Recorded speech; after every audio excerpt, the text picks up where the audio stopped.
Her son's kitchen smelled like burnt coffee and something cinnamon that had been in the oven too long, and I was standing in the middle of it holding a dish towel I hadn't asked for, watching a woman I'd been carefully not thinking about for 8 months clear plates like she was performing a very controlled disappearing act. She didn't look at me once. That, I told myself, was fine. Healthy even. Dorian was somewhere in the living room explaining to his mother, her mother, why he'd invited half the street to Thanksgiving when the oven only fit one bird at a time. I could hear the conversation in fragments. Dorian had a voice that carried whether he meant it to or not. What I couldn't hear, underneath the clattering and the low jazz someone had put on and the sound of my own reasonable breathing, was the exact moment she finally looked up from the sink. But I felt it. Then Dorian's college roommate Garrett, the kind of guy who said, "No offense," the way other people said, "Excuse me," as a courtesy not a caution, leaned against the doorframe with his wine glass and said loud enough for the whole room, "Dude, is that Nola? Dorian's mom? She must have had him at like 12. He laughed at himself. Looked at me. Waiting for me to agree or grin or do the thing men do when someone tosses them something easy. I didn't. She had gone very still at the sink. I should tell you how we got here. My name is Stellan Bryce.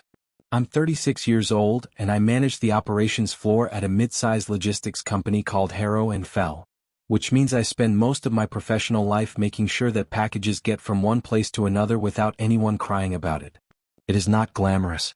It is useful. Those are not always the same thing, and I made peace with that distinction somewhere around year 4 of the job, right around the same time I made peace with a lot of other things. I'd been married once. Briefly and with good intentions on both sides, which turns out to be its own specific variety of sadness.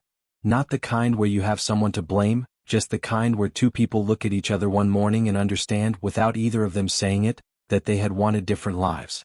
Petra moved to Portland. I got the apartment and the bookshelf and a retriever mix named Colin who'd been hers first but chose me during the division of assets. Colin was the most honest part of the whole arrangement. That was 4 years ago. I wasn't bitter about any of it. Not bitter, just recalibrated, the way a compass looks wrong until you realize you've been reading magnetic north is true. I had a decent life. Colin. The apartment with a good light. A standing Sunday basketball game with Dorian, who'd been my closest friend since we'd worked the same warehouse floor in our mid-20s before I got promoted and he went back to school. I cooked competently, slept adequately, and had largely stopped scanning rooms the way I used to, for something I hadn't figured out how to name yet. I'd settled into the kind of stillness that doesn't announce itself. Not lonely. Not contented exactly. Just still. Until Dorian mentioned, casual as breathing at the end of a Tuesday basketball game, that his mom was moving back to the city. Dorian Ash lived in a corner house on Pembridge Street that he'd bought too young and renovated slowly over 6 years until it finally looked intentional. The kitchen had terracotta tile and open shelving. The living room had a wood stove that technically worked and practically didn't. Every Thanksgiving he hosted, and every Thanksgiving it was a semi-organized disaster involving too many people and not enough seating and exactly one argument about whether sweet potatoes should have marshmallows on them. They should not. This is not a debate. It was a cold November, the kind where the sky went gray-white by 3 in the afternoon and the wind had genuine opinions, and the house was warm and smelled like roasting and spilled wine and the particular human warmth of people who'd eaten too much. String lights over the dining table. Steam on the windows. Somebody's kid asleep in the armchair. I'd arrived at 1, helped Dorian with the turkey lift, and then been usefully deployed in the kitchen for most of the afternoon because I was one of the few people present who actually knew how to make gravy. That's when Nola Ash walked in from the back porch, where she'd apparently been on the phone. I'd heard about her the way you hear about weather systems in other states, referenced, described in passing, never quite arriving. Dorian talked about her with that specific mix of eye roll and loyalty that adult children reserve for mothers they've long ago stopped trying to change and started simply loving.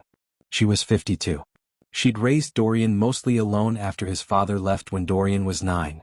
She'd worked in landscape architecture for 20 years, then left that to open a small native plant nursery outside the city, which had succeeded to everyone's surprise including her own. She'd sold it last spring. She was back. She walked in and did not do what people usually do when they enter a room with strangers. She didn't scan for social anchors. She didn't perform arriving. She moved to the counter, set down her phone, registered the chaos of the kitchen in one sweep, and then picked up a wooden spoon that had been sitting at the edge of the stove and handed it to me without being asked. I hadn't even realized the gravy needed stirring. She was wearing dark jeans and a loose olive sweater, her hair pulled back in a way that looked like it had started more formally and she'd given up on it by noon. There was a streak of what might have been potting soil on her left forearm. Old, not fresh, the kind of mark you stop noticing on yourself. She was not tall. She carried herself like someone who'd stopped caring about the height. Her eyes, when they finally landed on me, were a specific kind of gray-green, not soft gray, not pretty green, but the sharp particular shade of both at once, like light coming through old glass. They were the most awake part of her face, which was saying something. "You're the one making the gravy," she said. Not a question. "Apparently," I said. She looked at the pan. "You're not deglazing it enough." "I know," I said. "I was building toward that." The corner of her mouth moved. "Sure you were." She didn't introduce herself. She reached past me to add a splash of stock from a container she'd apparently located before I had, and then she went to help someone else, and I stood there with the wooden spoon and the distinct sense that I had just been quietly outclassed in my own department. She had a specific theory about Thanksgiving I would learn later.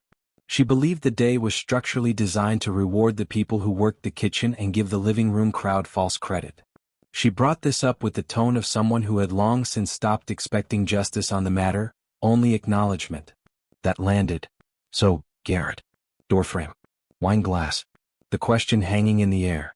She must have had him at like 12. The laugh.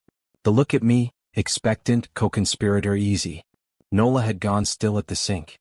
Not the stillness of someone who didn't hear. The stillness of someone who'd heard this particular note before, in various keys, and had learned to go quiet until it passed. There were maybe 8 people in the kitchen and the kitchen doorway. Dorian's aunt was cutting pie. Someone's husband was refilling his glass. The kid who'd been asleep had wandered in looking for juice. Nobody moved. Garrett was still watching me. I set the dish towel down on the counter. Deliberately. Not because I needed to, but because it gave me a second. "Dorian's 40, I said. Which was not true, he was 34, but Garrett didn't know him well enough to know that. Garrett blinked. "Wait, really?" "No," I said. "But you could have looked it up before you made the math your opening move." It was quiet for a beat. Garrett did the thing where he laughed to signal he was in on the joke. He wasn't. He pushed off the door frame and drifted back toward the living room with a whatever man that was supposed to sound unbothered and mostly succeeded. I picked the dish towel back up. At the sink, Nola turned the water off. She stood there with her hands on the edge of the counter for a moment, not looking at anyone. Then she turned, picked up the stack of cleared plates, and walked them to the counter beside me. She didn't say anything. She didn't have to. What she did was pick up a glass from the drying rack, one I'd washed earlier, inspect it briefly, and set it down with careful precision beside the others, as if she were filing something away for later. Then she said very quietly, not quite to me, "Good gravy, by the way." "You fixed it," I said. "You built toward it," she said. Same voice. Straight face.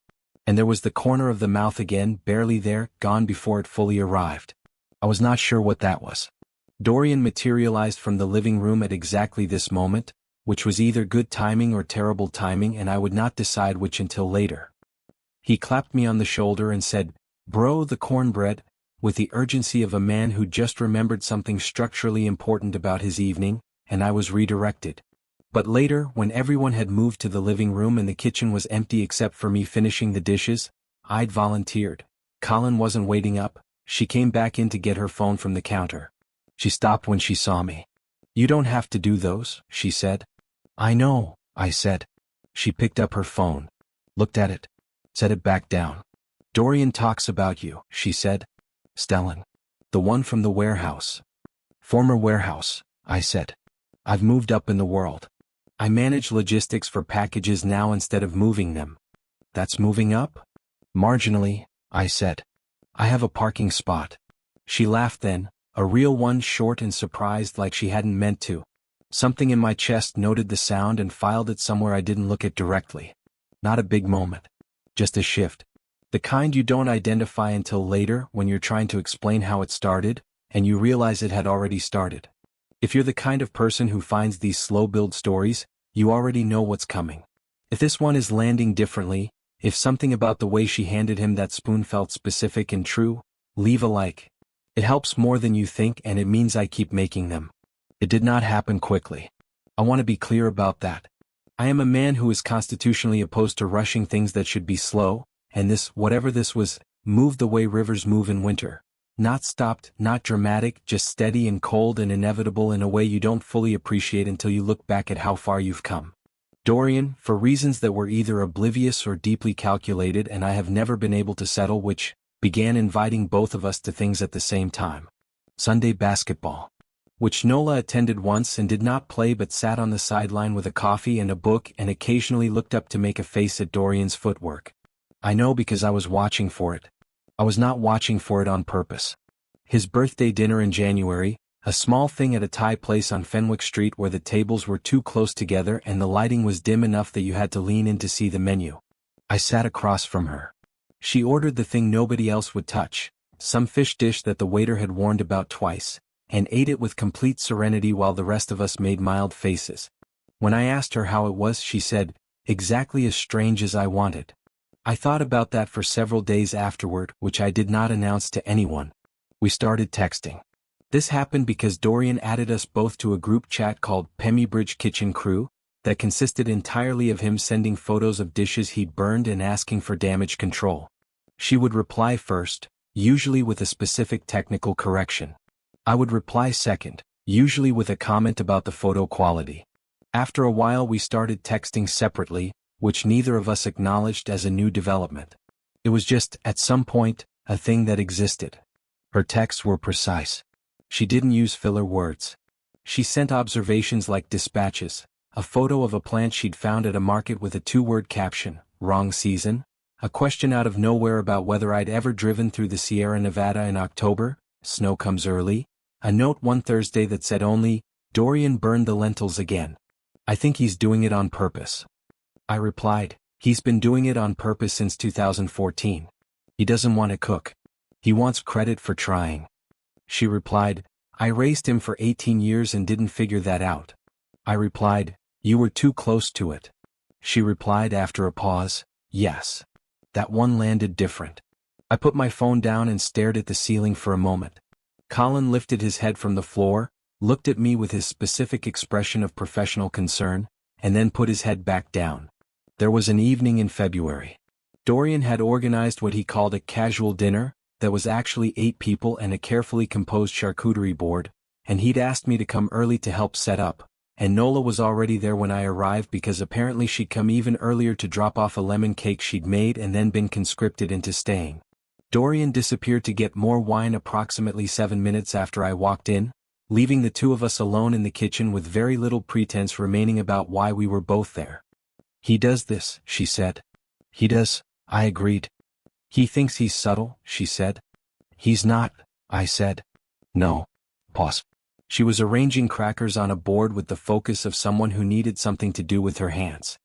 "He means well." "He always means well," I said. "It's his most irritating quality." She laughed again, that short surprised one. I was starting to learn the taxonomy of her laugh. That one meant I wasn't expecting that. There was another one lower that meant that's actually funny. There was one she used with Dorian that meant I love you and you're an idiot. I hadn't earned that one yet. "He told me," she said carefully, "that you went through a divorce." "He told me you went through one too," I said. We looked at each other.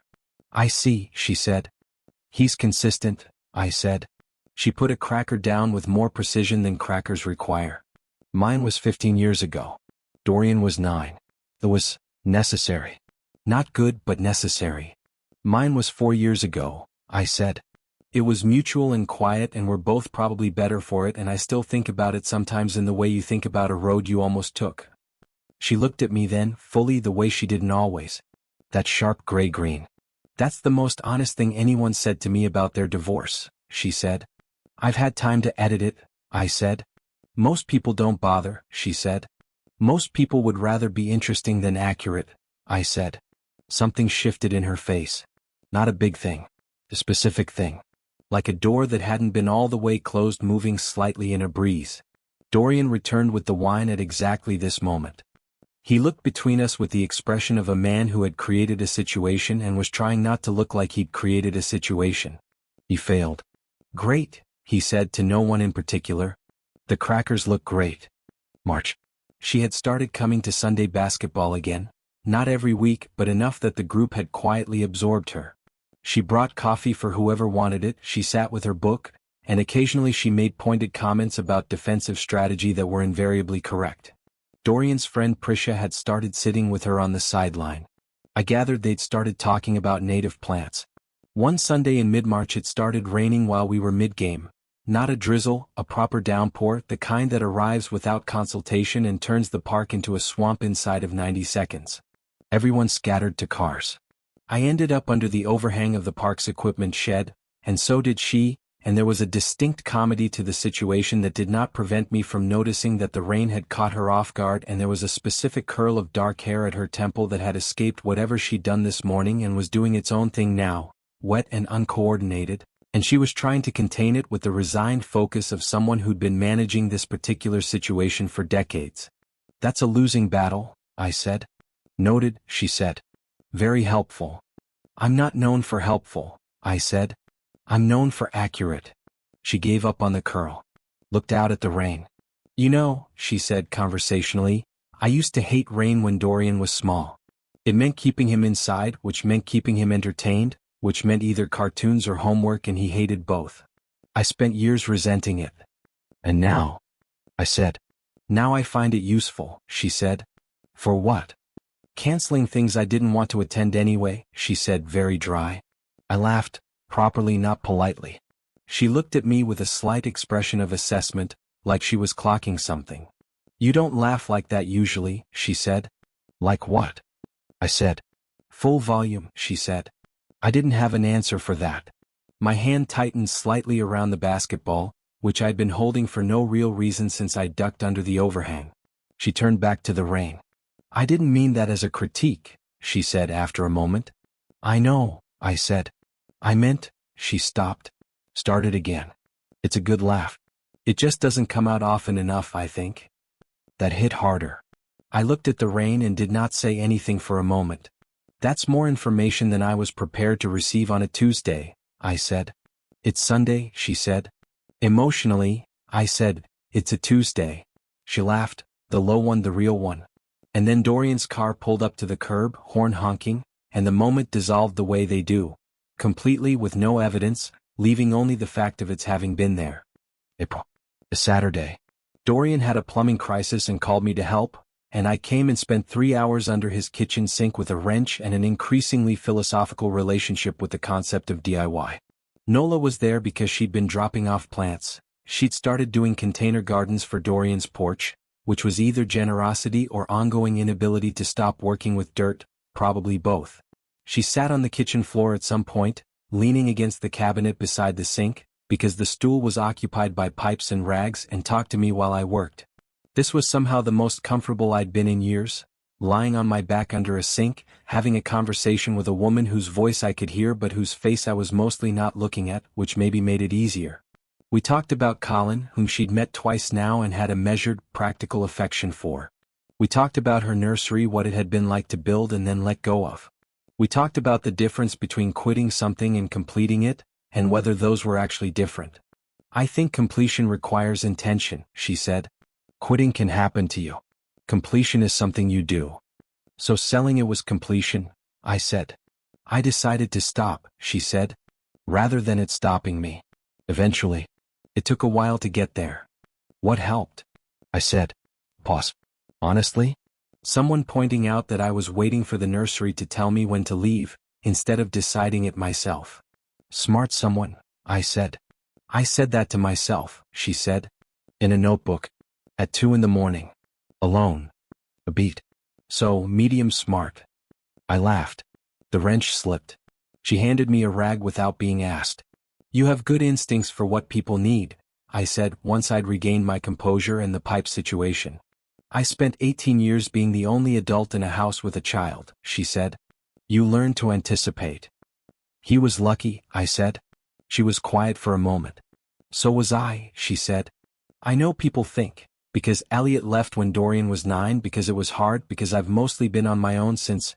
People think it was this diminished life. But it wasn't. It was mine. All of it. Another pause, shorter. That sounds defensive.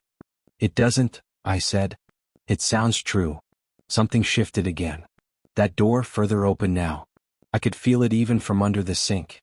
Stellan, she said, and something about the way she said my name, not casual, not dramatic, just precise, made something in my chest do a thing I was not going to name. Yeah, I said. You should come up from there, she said. Dorian texted. He's getting pizza. The pipe can wait. Is it fixed? I said. Enough, she said. Good enough for now. Good enough for now. I came out from under the sink. She was already standing, brushing off her jeans. She didn't look at me immediately, which I had learned meant she was giving me a moment, which I had learned meant she'd noticed I needed one. Not broken. Not even close. Just recalibrating again in the direction of something I hadn't named. It was Prisha who said it, eventually, because someone was going to. It was a Thursday in late April, a wine and dinner thing at Prisha's apartment, and there were 6 of us and the evening had gotten warm and easy and I'd been, I can say this now, laughing more than usual, the full volume kind, because she was there and she had this particular way of making observations that made you want to keep giving her things to observe. Prisha, at some point, said to the table at large with the comfortable boldness of someone who'd had 2 glasses of good red, I'm sorry, are you two going to do something about this? About what? Dorian said immediately, which confirmed he'd been watching. About the whole. Prisha waved her hand in a gesture that encompassed approximately 4 months of Sundays and basketball courts and kitchen floors. Nola picked up her wine glass with a steady hand. She looked at Prisha. She said with great dignity, Prisha. Nola, Prisha said. Don't, Nola said. I'm just saying what the room is thinking, Prisha said. The room, said Nola, can keep its thoughts. But she didn't look at me. And I didn't look at her. And the silence between us lasted 1 beat too long and everyone at the table heard it. And that told us both something neither of us had yet said aloud. Sunday.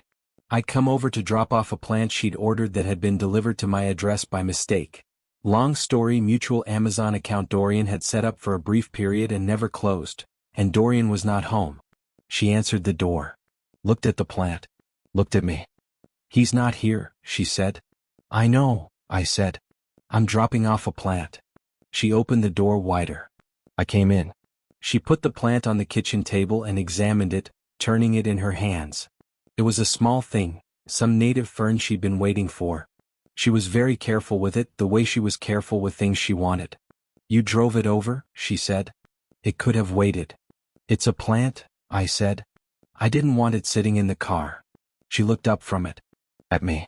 You drove it over, she said again, quieter, like she was translating something. On a Sunday.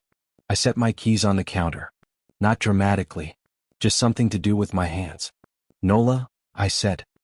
She said. Your son is ridiculous, I said. He is, she said. And transparent, I said. Pathologically, she said. And I want to be clear, I said, that anything that happened or has been happening over the last several months has nothing to do with whatever he thinks he arranged. She put the fern down. I know, she said. I stopped. Started again. I was already there. She looked at me. The gray-green, fully awake. I know, she said softer. So was I. It was quiet. I laughed, not the full volume one, just a low, private sound. I've been very careful, I said. I noticed, she said. I didn't want to presume, I said. You have a whole life, she said. Yes, I do. Pause. So do you. I know. I looked at her. There's a version of this where I say the sensible thing and drive home and we keep being what we are and I spend the next year being very careful and nothing happens. Yes, she said. And I find I don't prefer that version, I said. She was quiet for a moment. Then, you drove a fern across town on a Sunday. I did, I said. That's specific, she said. It seemed like the kind of thing you'd appreciate, I said. Specificity. And she smiled then. Not the corner, not the contained one, but the whole thing, which I had not seen before, and which rearranged something fundamental in me. You're right, she said. I do. Then she picked up the fern and said, "Come see where I'm putting it," and walked toward the back porch, and I followed her, and Colin, who had somehow gotten into the house through a door neither of us had acknowledged opening, followed both of us, and the moment dissolved again, but this time it left something behind. Something decided. Right there, that's the moment.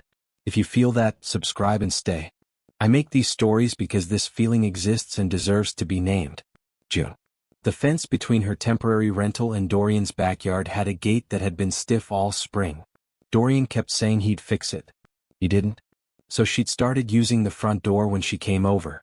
One morning in June I was sitting on Dorian's back steps with coffee. I had a key, had had one for years, and I heard the gate open. Smooth. Someone had oiled it. She came through with a basket of herbs from her porch garden, saw me on the steps and said, "You fixed the gate." "Yesterday," I said. "Dorian didn't ask you to," she said. "No," I said. She looked at me.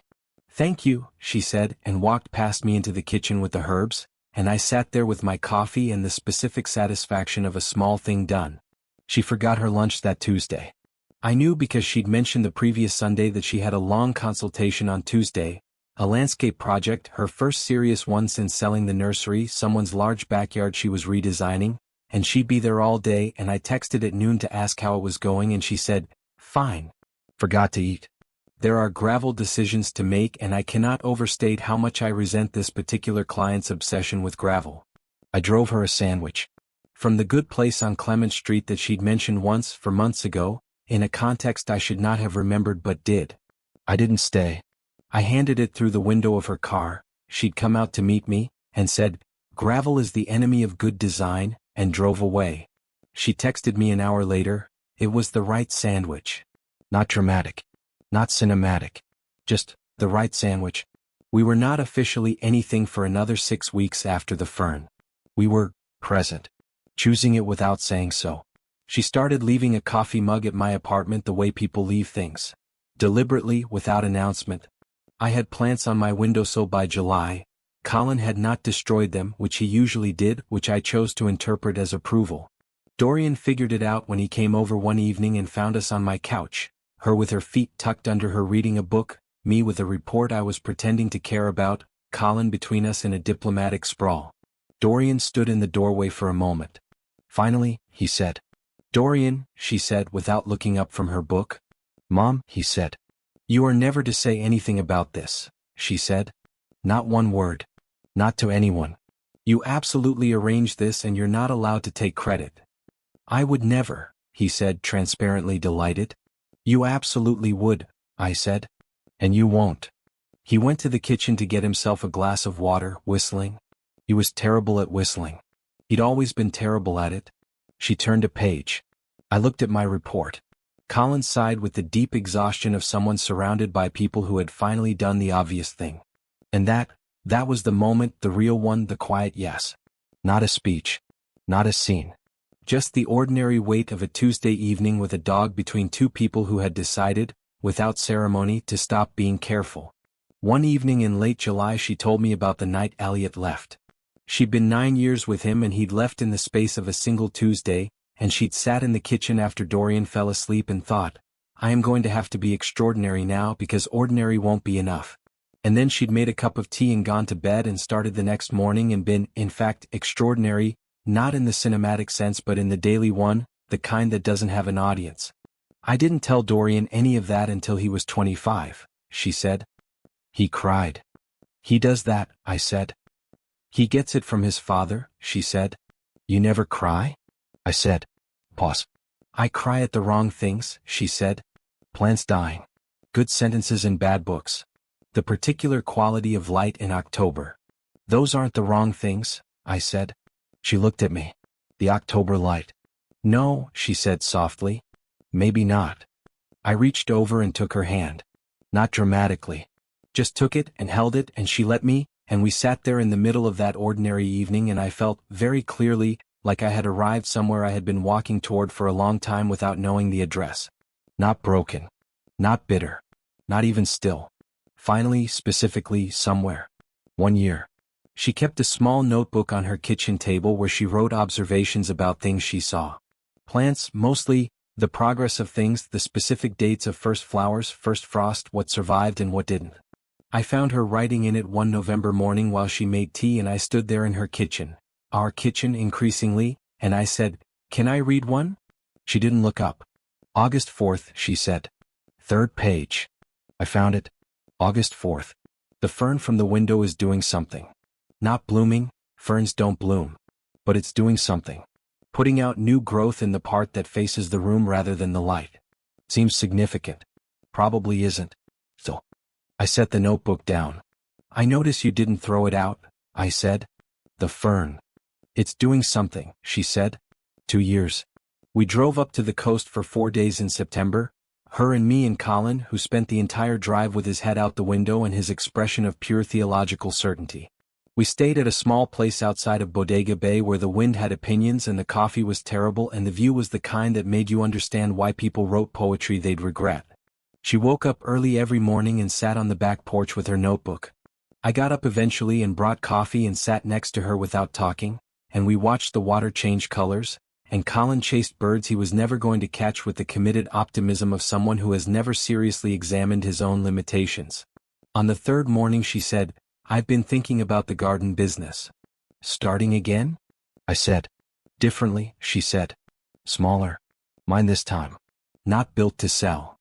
"When?" I said. "Spring," she said. "I'll help," I said.